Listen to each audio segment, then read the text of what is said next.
বর্তমান সময়ের দাবিতে আসলে এই ভাতা বৃদ্ধির আন্দোলনটা খুবই গুরুত্বপূর্ণ। তো আমাদের ভাতার জন্য অনেক ভাইয়েরা, চিকিৎসক ভাইয়েরা আন্দোলন করছে, ভাই বোনেরা আন্দোলন করছে। কিন্তু আপনারা দেখেছেন যে কয়েকদিন আগে ভাতা আমাদের এই একটা গেজেট হয়েছে, আগে 25,000 টাকা ছিল, এখন সেটা 30,000 টাকা করেছে। তো আসলে বাস্তবতার নিরিখে এটা আমরা কখনো মেনে নিতে পারি না। মাত্র 25 থেকে 30,000 টাকা, যেখানে একজন ড্রাইভারের বেতন, একজন আমাদের কারের ড্রাইভারের বেতন মাত্র 25-30,000 টাকা, সেখানে আমাদের একজন doctor first class gazetted officer তারা, এবং জাতির একজন সূর্য সন্তান, এই বৈষম্য বিরোধী এই বাংলাদেশে এই ধরনের বেতন কাঠামো আমরা আসলে খুবই হতাশ হয়েছি। তো এটা অ্যাটলিস্ট নবম গ্রেডের সমমূল্যের অথবা 50,000 তাদের যে দাবি ছিল, আমাদেরও দাবি, সবারই দাবি, প্রাণের দাবি।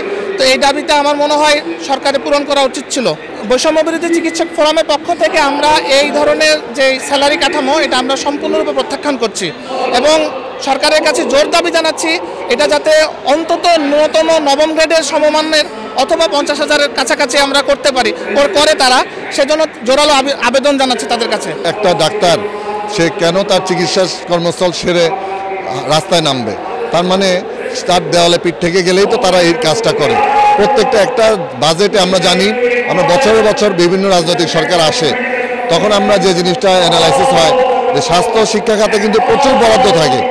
এত বরাদ্দের মধ্যে যারা স্বাস্থ্য শিক্ষা খাতটা এগিয়ে নিচ্ছে, যারা বিভিন্ন মেডিকেল কলেজগুলোতে, বিভিন্ন ইনস্টিটিউটগুলোতে, বিভিন্ন সরকারি বেসরকারি প্রতিষ্ঠানগুলোতে, আমি নিজে একজন বেসরকারি ট্রেনি ছিলাম, আমরা দিনে 12 ঘন্টা পরে কাজ করতাম অলমোস্ট। তখন আমাদের সময় অনারারি ছিল, অর্থাৎ আমরা নিজেদের টাকা দিয়ে আমরা ট্রেনিংয়ের ব্যবস্থা করতাম। বর্তমানে অন্তত কিছু একটা ব্যবস্থা হয়েছে, এটাও ধন্যবাদ প্রাপ্য সংশ্লিষ্ট কর্তৃপক্ষকে। তারপরও বর্তমান সময় ঢাকা শহর মতো জায়গায় একটি ডাক্তার তার পরিবার নিয়ে চলার জন্য ন্যূনতম আসলে 40,000 থেকে 40,000-এর ঊর্ধ্বে টাকা না হলে তাকে একবার দিন আনে দিন খাওয়ার মতো অবস্থা চলতে হয়। তাহলে সে পড়াশোনার দিকে মনোযোগ করবে নাকি ইনকাম করে তার পরিবার, তার সমাজ, তার বাচ্চা কাচ্চাকে সামলাবে? আরেকটা বিষয় তো ঠিক কথা, একটা ডাক্তারকে 5 বছর সে যখন MBBS পড়ে, বাবা মা মনে করে, আত্মীয়স্বজন মনে করে MBBS-টা পাস করার পরেই সে টাকা জেনারেট করতে পারবে এবং এটা দিয়ে তার পরিবার চলবে, এটা দিয়ে তার আত্মীয়স্বজনের বিভিন্ন প্রয়োজন সে মিটাবে।